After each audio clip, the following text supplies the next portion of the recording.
Dette er en instruktionsvideo i bænkpres. Først vil I se hele øvelsen, og derefter bryder vi den ned i bidder.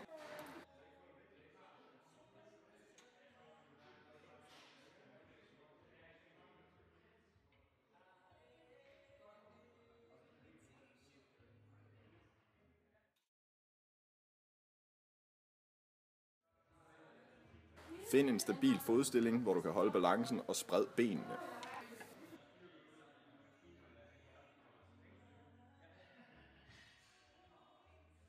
Læg dig op på nakken og klem skulderbladene sammen for at lave et opspænd.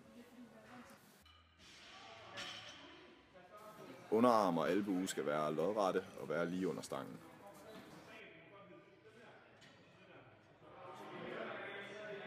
Håndledene skal være i en neutral position og ikke bøje den ene eller den anden vej.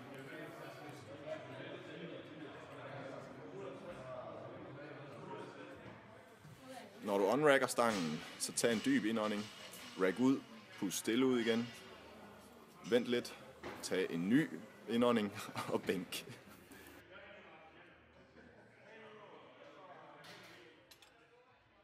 For at beholde stangen lige over underarmene, bliver stangens bane ikke helt lige.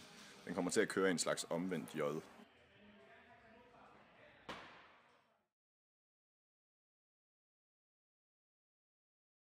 En typisk fejl er ikke at bruge sine fødder til at lave et opspænd med.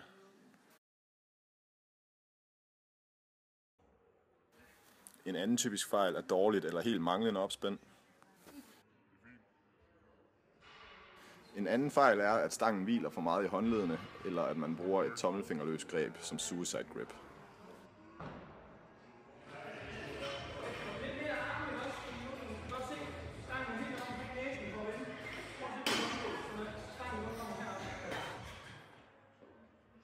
Sørg for at holde skulderbladene på plads hele tiden. Hvis du giver slip på det spænd, falder skulderbladene ud, og skuldrene belastes for meget.